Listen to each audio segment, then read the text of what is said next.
Hello दोस्तों, Maurya civil अकादमी के online class में आप सभी का स्वागत है। आज से बीपीएससी प्री जो पूर्व एग्ज़ाम में पूछे गए क्वेश्चन हैं उसके संग्रह को पढ़ते हैं।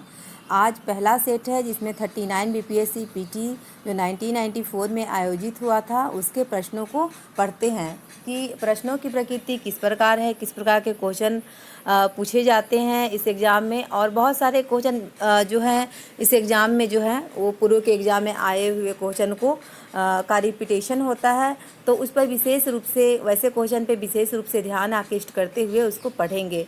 चलिए स्टार्ट करते हैं। पहला क्वेश्चन है सिंधु सभ्यता निम्नलिखित में से किस काल में पड़ता है। तो उसका आंसर है प्रागैतिहासिक काल।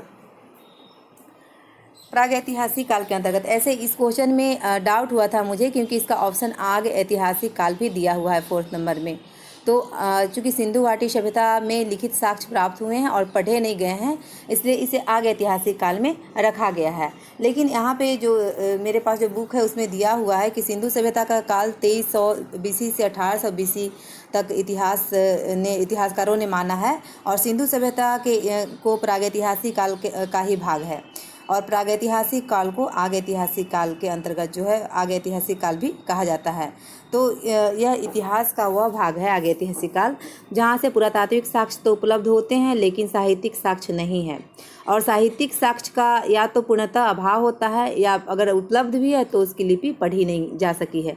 तो हड़प्पा की लिपि भी जो है वो अभी तक जो है पढ़ने में जो है सफलता प्राप्त नहीं हुई है, इसलिए इसे आग ऐतिहासिक काल के अंतर्गत रखा गया है, और आग ऐतिहासिक काल जो है प्रागैतिहासिक काल का ही एक भाग है।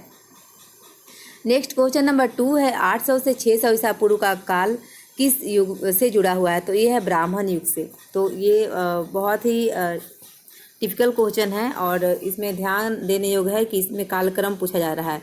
तो 800 से 600 ईसा पूर्व का जो काल है उत्तर वैदिक कालीन संस्कृति का युग है, जिस समय ब्राह्मण संस्कृति का जो है बोलबाला था, और 600 ईसा पूर्व ही अन्य जो धर्म थे जैसे बौद्ध धर्म, जैन धर्म, आजीवक संप्रदाय का उदय हुआ था।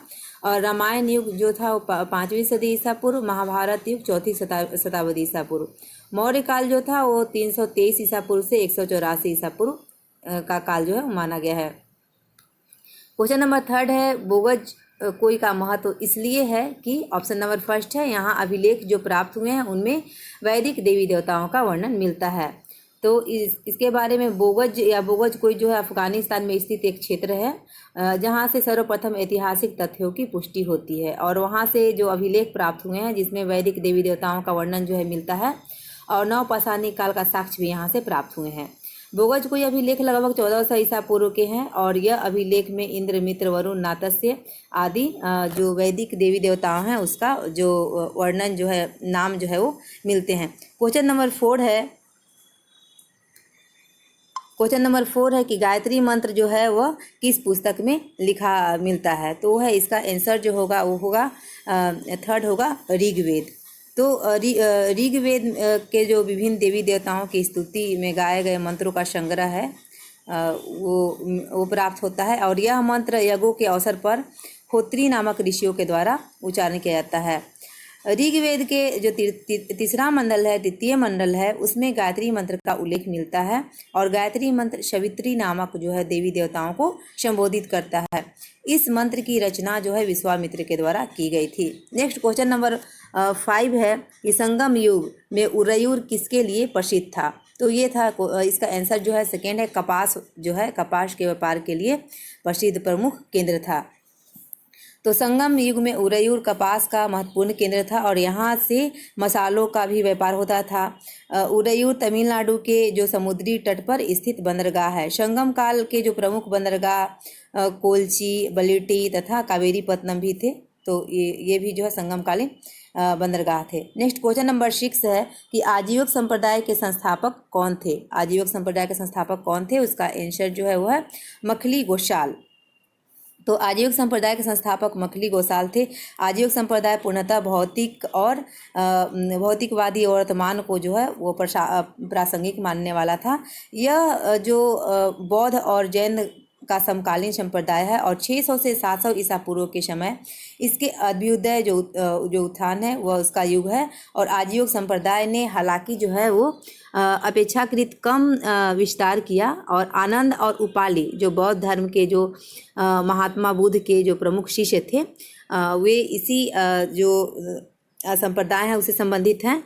और जो रहुला भद्र हैं वो जैन धर्म से संबंधित जो है जैन धर्म के उपासक हैं और ये भी आजीविक संप्रदाय से संबंधित हैं।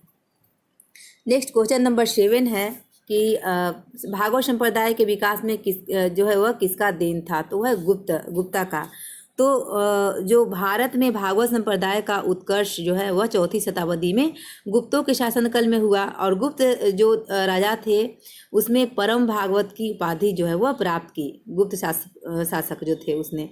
और अपने सिक्कों पर भगवान विष्णु और जो उनके वाहन जो गरुड़ हैं उसकी आकृति को अंकित करवाई। क्वेश्चन नंबर 8 है कि किस अभिलेख में यह साबित होता है कि चंद्रगुप्त का प्रभाव पश्चिमी भारत पर फैला हुआ था, तो उसका जो आंसर है वो है रुद्रदामन का जूनागढ़ अभिलेख। तो रुद्रदामन का जूनागढ़ अभिलेख में जो है पूर्व एवं पश्चिम मालवा द्वारिका के आसपास के क्षेत्र जो है सौराष्ट्र, कच्छ, सिंध नदी का मुहाना और उत्तरी कोंकण, साथ ही चंद्रगुप्त मौर्य के जो मंत्री द्वारा बनाई गई जो सुदर्शन झील है उसका पुनर्निर्माण का भी जो है पुनर्निर्माण जो है वो जारी धन उनके द्वारा जो है राजा के द्वारा जारी धन के द्वारा व्यय करने का इत्यादि का जो वर्णन जो है इस अभिलेख में प्राप्त होता है, जूनागढ़ अभिलेख में। क्वेश्चन नंबर 9 है कि केवल वह स्तंभ जिसमें अशोक ने स्वयं को मगध का सम्राट बताया,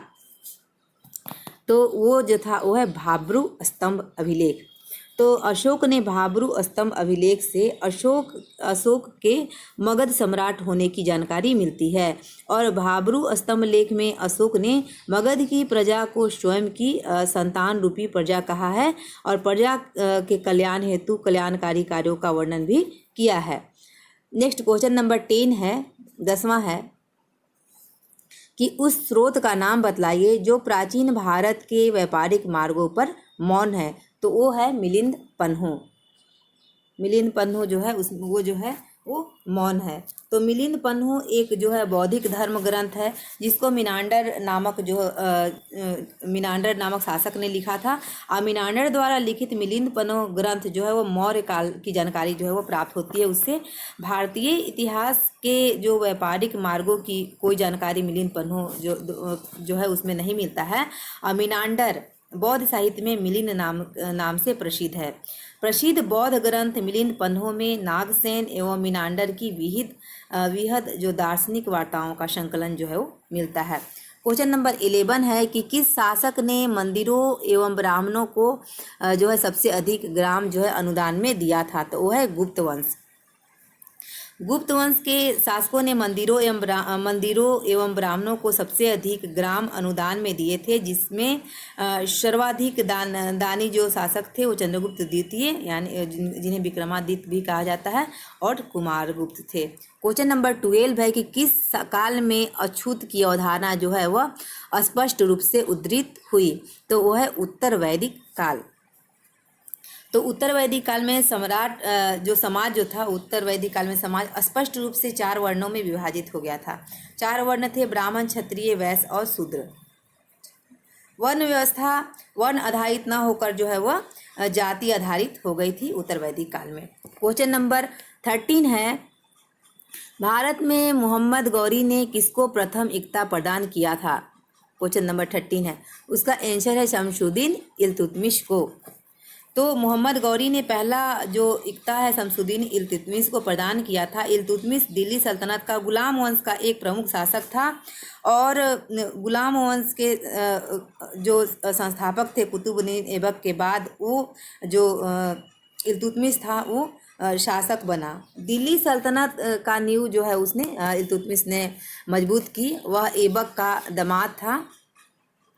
उसने 2011 ईस्वी से जो 1236 ईस्वी तक जो है 1211 ईस्वी से 1236 ईस्वी तक शासन किया और राजाभिषेक के समय में ही अनेक तुर्क अमीर और जो थे उसका विरोध किया और खोखरों के विरुद्ध जो है इल्तुतमिश की कुशलता से मतलब प्रभावित होकर मोहम्मद गौरी ने उसे अमीरुल उमरा नामक महत्वपूर्ण उपाधि जो है वो पद जो है वो प्रदान किया था। नेक्स्ट क्वेश्चन नंबर 14 है जो मेडिवल हिस्ट्री जो मध्यकालीन भारत है उससे संबंधित है। तो किस सुल्तान के काल में खालसा भूमि जो है वो अधिक पैमाने पर विकसित हुई? तो वो है अलाउद्दीन खिलजी।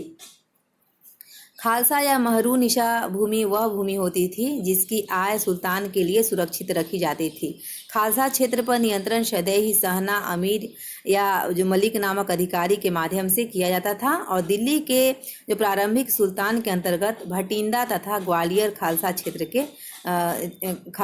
अंतर्गत था। अलाउद्दीन खिलजी के समय में खालसा भूमि का विस्तार हुआ किंतु फिरोज शाह ने उसकी नीति को उलट दिया और उस समय खालसा भूमि जो है वो कम हो गई। तो अलाउद्दीन के समय में खालसा भूमि का विस्तार हुआ, विकास हुआ और जो फिरोज शाह के समय में जो खालसा भूमि थी उसका जस्ट उलट दिया गया, उसका जो है वह कमी हुई। क्वेश्चन नंबर 15 है सल्तनत काल के सिक्के टका ससगनी एवं जीतल किन धातुओं के बने होते थे? तो ये क्वेश्चन भी थोड़ा सा डाउटफुल है क्योंकि इसमें सेकेंड होना चाहिए सोना चांदी और तांबा तीनों, लेकिन आंसर जो है दिया हुआ है चांदी और तांबा।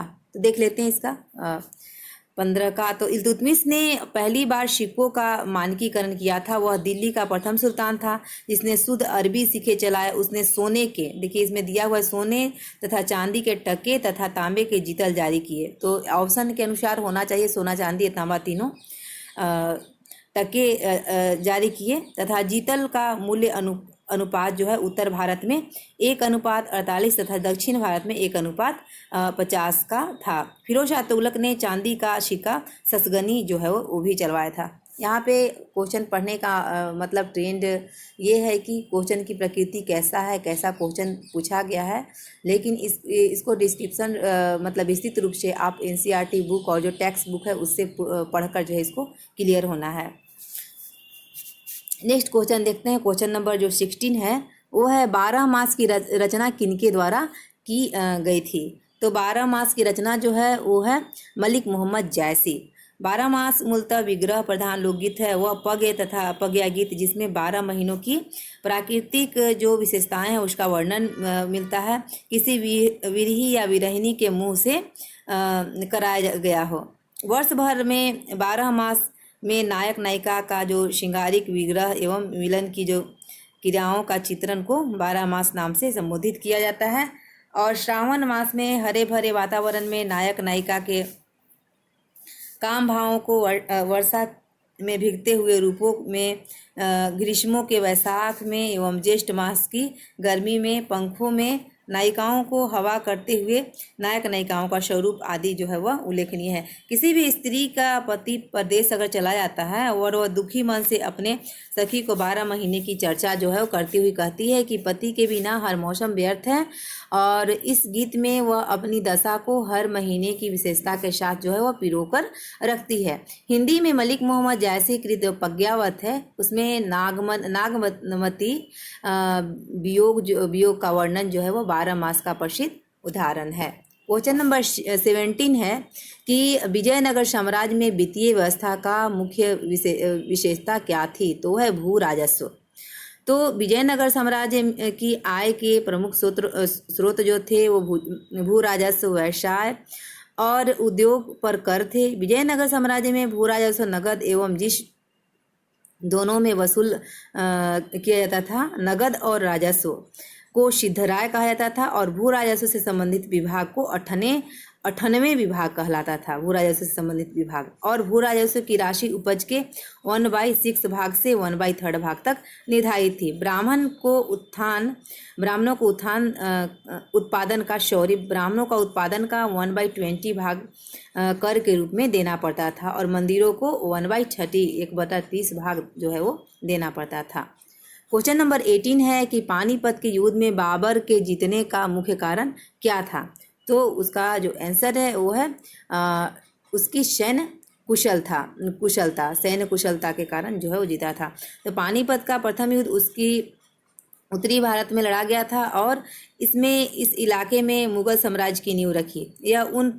यह उन पहली लड़ाइयों में से एक है जिनमें बारूद, आग्नेयास्त्रों और मैदानी तोपखानों में लड़ाई में शामिल किया गया था।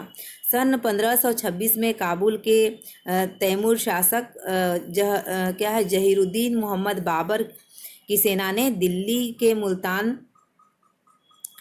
के सुल्तान जो है वो इब्राहिम लोदी की 1 लाख से ज़्यादा सेना को युद्ध में पराजित किया था। युद्ध को 21 अप्रैल को पानीपत नामक एक छोटे से गांव के निकट लड़ा गया था और वर्तमान समय में जो क्षेत्र है वो हरियाणा में है। पानीपत वह स्थान है जहां 12वीं शताब्दी के बाद उत्तर भारत की नियंत्रण जो है वहाँ पे हो जाती है।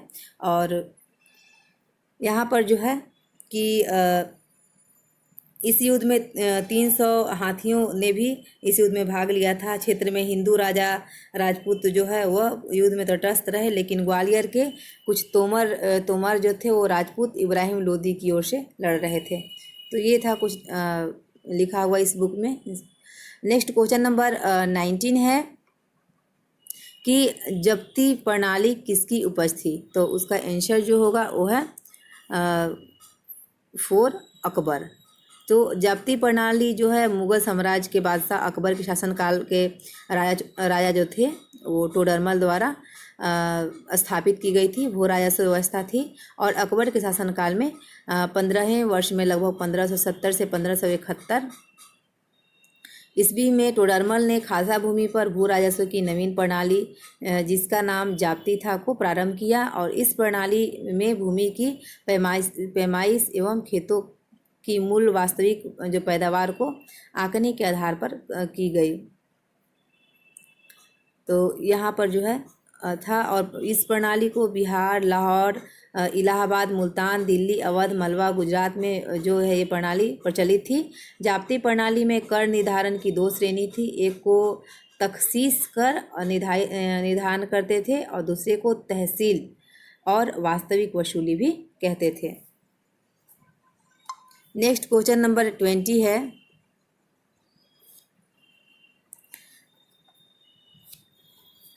क्वेश्चन नंबर 20 है कि जाप्ती क्या है? जवाबित का संबंध किससे है?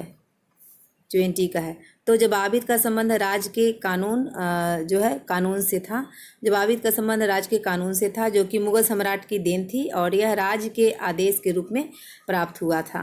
अर्थात जब कोई शासक देश काल की परिस्थिति के अनुसार प्रशासनिक सुविधाओं के लिए कानून बनाता है तो जवाबित या उर्फ जो है वो कहलाता है। क्वेश्चन नंबर 21 है कि ईरान के शाह और मुगल शासक के बीच जो झगड़े की जड़ क्या थी? तो वो थी कंधार। तो ईरान के शाह और सुल्तान शासक के बीच झगड़े की जो जड़ थी वो थी कंधार थी।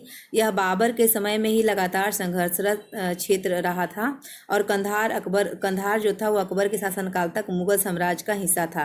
परंतु जहांगीर के समय की एक जो प्रमुख घटना है कंधार का भारत के हाथ से निकलना और 1622 ईस्वी में ईरान के शाह अब्बास जो जहांगीर का मित्र शासक भी था उसने कंधार पर जो है वो कब्जा कर लिया। शाहजहां के काल में स्पष्ट रूप से कंधार मुगलों के हाथ में से जो है वो निकल गया। नेक्स्ट क्वेश्चन नंबर 22 है 22।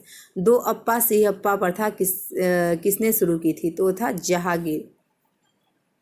तो दो अप्पा सिहप्पा जो प्रथा थी वो जहांगीर द्वारा शुरू की गई थी। इस व्यवस्था के अंतर्गत मनसबदारों को अपने सवार पद के अनुसार रखे गए सैन्य बलों के व्यय के लिए दोगुना राशि वेतन जो है वो प्रदान किया जाता था। क्वेश्चन नंबर 23 है कि सरजामी प्रथा किससे संबंधित है? सरजामी प्रथा किससे संबंधित है? तो उसका जो है वो है मराठी भू राजस्व प्रथा। तो सरजामी प्रथा सरंजाम गांव से प्रारंभ हुई थी और इस प्रथा के तहत सैनिक, हवलदारों तथा अन्य लोगों को जो सरंजाम गांव के जो राजस्व में एक निश्चित धनराशि का जो है भुगतान किया जाता था। नेक्स्ट जो है 24 है क्वेश्चन नंबर की, भारत में 1612 ईस्वी में अंग्रेज़ों ने पहली फैक्ट्री कहाँ स्थापित की। तो ये जो है कि भारत में 1612 ईस्वी में अंग्रेज़ों ने सूरत में स्थापित की थी, सूरत में स्थापित की, और कंपनी का नाम ईस्ट इंडिया कंपनी था। पुर्तगाली शासक भारत आए और उनकी कंपनी का नाम जो था एस्तादो दा इंडिया था। आधुनिक भारत के इतिहास से क्वेश्चन जो पूछा गया है उसको पढ़ते हैं। क्वेश्चन नंबर 25 है कि महाराष्ट्र में रामोसी कृषक जत्था किसने स्थापित की। तो है वासुदेव बलवंत फड़के के द्वारा किया गया। तो वासुदेव बलवंत फड़के ने महाराष्ट्र में कृषक जत्था की स्थापना की और इन्हें आदि क्रांतिकारी भी कहा जाता है। और काले पानी की सज़ा भी वासुदेव बलवंत फड़के को दी गई थी। बलवंत फड़के ने महाराष्ट्र के कोली, भील तथा धांगड़ जातियों को एकत्र करके रामोशी नामक क्रांतिकारी संगठन जो है वो बनाया था। नेक्स्ट है 1887 को वर्नाकुलर प्रेस एक्ट किसने रद्द किया। तो लॉर्ड रिपन के द्वारा किया गया। तो वर्नाकुलर प्रेस एक्ट पर लॉर्ड रिपन ने रोक लगाई थी और 1882 ईस्वी में रिपन ने इस एक्ट को रद्द कर दिया था। रिपन ने एजुकेशनल कमीशन शिक्षा आयोग की स्थापना की थी। 1881 की पहली जनगणना लॉर्ड रिपन के काल में ही हुई थी। तो ये बहुत ही इम्पोर्टेंट है। नेक्स्ट क्वेश्चन नंबर 27 है कि अमेरिका में फ्री हिंदुस्तान अखबार किसने शुरू किया था। तो ये है 4, इसका आंसर है वो है तारकनाथ दास के द्वारा। तो अमेरिका में फ्री हिंदुस्तान अखबार तारकनाथ दास के द्वारा शुरू किया गया था और यह एक राष्ट्रीय अखबार था, राष्ट्रवादी अखबार था। 28 है कि गदर पार्टी छिड़ने का सबसे महत्वपूर्ण कारण क्या था। तो वो था कामागाता मारू की घटना। तो जो गदर क्रांति छिड़ने का जो महत्वपूर्ण कारण जो था वो था जो कामागाता मारू की घटना थी। प्रथम महायुद्ध के दौरान जो है कामागाता मारू नामक जहाज से भारतीय यात्री भारत आ रहे थे, लेकिन अंग्रेज़ों ने इस जहाज़ को आने से रोक दिया था। बस इसी के विरोध में गदर क्रांति जो है वो आरंभ हुआ था। 29 है कि किस अधिवेशन में होम रूल समर्थक अपनी राजनीतिक शक्ति का सफलतापूर्वक प्रदर्शन जो है वो कर सके। तो वो है आपका कांग्रेस का 1916 का लखनऊ अधिवेशन।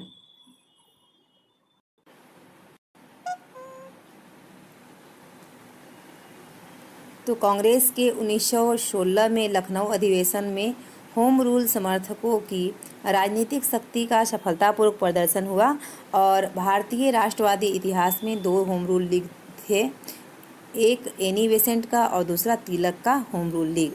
नेक्स्ट क्वेश्चन है क्वेश्चन नंबर 30 है कि इंडियन अर्नेस्ट के लेखक कौन थे। तो वो थे वैलेंटाइन सिरोल। तो इन्होंने बाल गंगाधर तिलक को उग्र देश भक्ति की भावना के कारण भारत में अशांति का जन्मदाता कहा था सिरोल, और जिसके फलस्वरूप सिरोल पर तिलक ने मानहानि का मुकदमा चलाया और उस उद्देश्य से इंग्लैंड भी गए थे। 31 क्वेश्चन है कि 1917 से 18 में अहमदाबाद में गांधी द्वारा चलाए गए सत्याग्रह में किसने हिस्सा लिया था। तो उसका है औद्योगिक कर्मियों के द्वारा। तो अहमदाबाद के मिल मालिकों तथा मजदूरों के बीच में 1918 में संघर्ष हुआ और जब मालिकों ने प्लेग बोनस को समाप्त करना चाहा तो गांधी जी ने अनशन के फलस्वरूप कामगारों को बोनस को बढ़ाकर 35% किया गया तथा हड़ताल जो है वो खत्म हुई। नेक्स्ट क्वेश्चन नंबर 32 है कि 1920 में खिलाफत कमेटी का सभा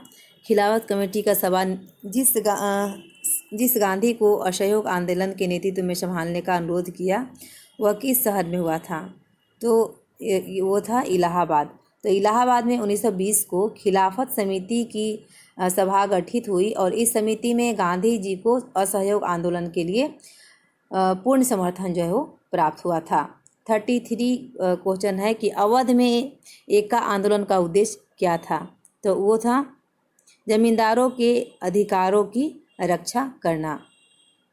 एका आंदोलन भारतीय स्वतंत्रता संग्राम की एक घटक के रूप में जाना जाता है और उत्तर प्रदेश में हरदोई, बहराइच एवं सीतापुर जिलों में जो है लगान में वृद्धि एवं उपज के रूप में लगान वसूली को लेकर अवध के किसानों ने यह आंदोलन चलाया और इस आंदोलन में कुछ जमींदार भी शामिल थे। इस आंदोलन के प्रमुख नेता मदारी पासी और सहदेव थे। ये दोनों निम्न जाति के किसान थे। क्वेश्चन नंबर 34 है कि नाई धोबी बंद सामाजिक बायकाट का एक स्वरूप था जो 1919 में हुआ। तो वो था किसानों द्वारा प्रतापगढ़ जिले में चलाया गया था।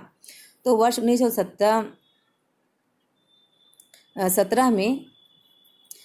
1917 में पंडित मोतीलाल नेहरू, पंडित मदन मोहन मालवीय और गौरी शंकर मिश्र ने जो है वह किसानों के हक में उत्तर प्रदेश किसान सभा का जो गठन किया था और उत्तर प्रदेश किसान सभा में अवध के सर्वाधिक भागीदार थे। यह किसान सभा किसानों के हक में ब्रिटिश हुकूमत के सामने मांगे रखती थी और दबाव डालकर वाजिब जो है मांगे मनवाती थी। 1919 ईस्वी के अंतिम दिनों में किसानों का संगठित विद्रोह खुलकर सामने आई और प्रतापगढ़ जिले की एक जागीर में नाई धोबी बंद सामाजिक बहिष्कार संगठित कार्यवाही की पहली घटना थी। लेकिन राष्ट्रपिता महात्मा गांधी के नेतृत्व में किए जा रहे खिलाफत आंदोलन के खिलाफ पर उत्तर प्रदेश किसान सभा में तीखे मतभेद उभर कर सामने आने लगे, जिसके फलस्वरूप बाबा रामचंद्र के व्यक्तिगत प्रयासों से 17 अक्टूबर 1920 ईस्वी को प्रतापगढ़ जिले में अवध किसान सभा का गठन किया गया और प्रतापगढ़ जिले का खरगांव किसान सभा की गतिविधियों की प्रमुख केंद्र था। क्वेश्चन नंबर 35 है कि INA किसके विभाग की उपज थी, किसने इसकी स्थापना की थी। तो द्वितीय विश्व युद्ध के दौरान स्वतंत्रता संघर्ष के विकास में इसका आंसर जो है डॉक्टर मोहन सिंह। तो द्वितीय विश्व युद्ध के दौरान स्वतंत्र संघर्ष के विकास में आज़ाद हिंद फौज के गठन और उसकी गतिविधि का महत्वपूर्ण स्थान था। इसे इंडियन नेशनल आर्मी या INA के नाम से भी जाना जाता है और रास बिहारी बोस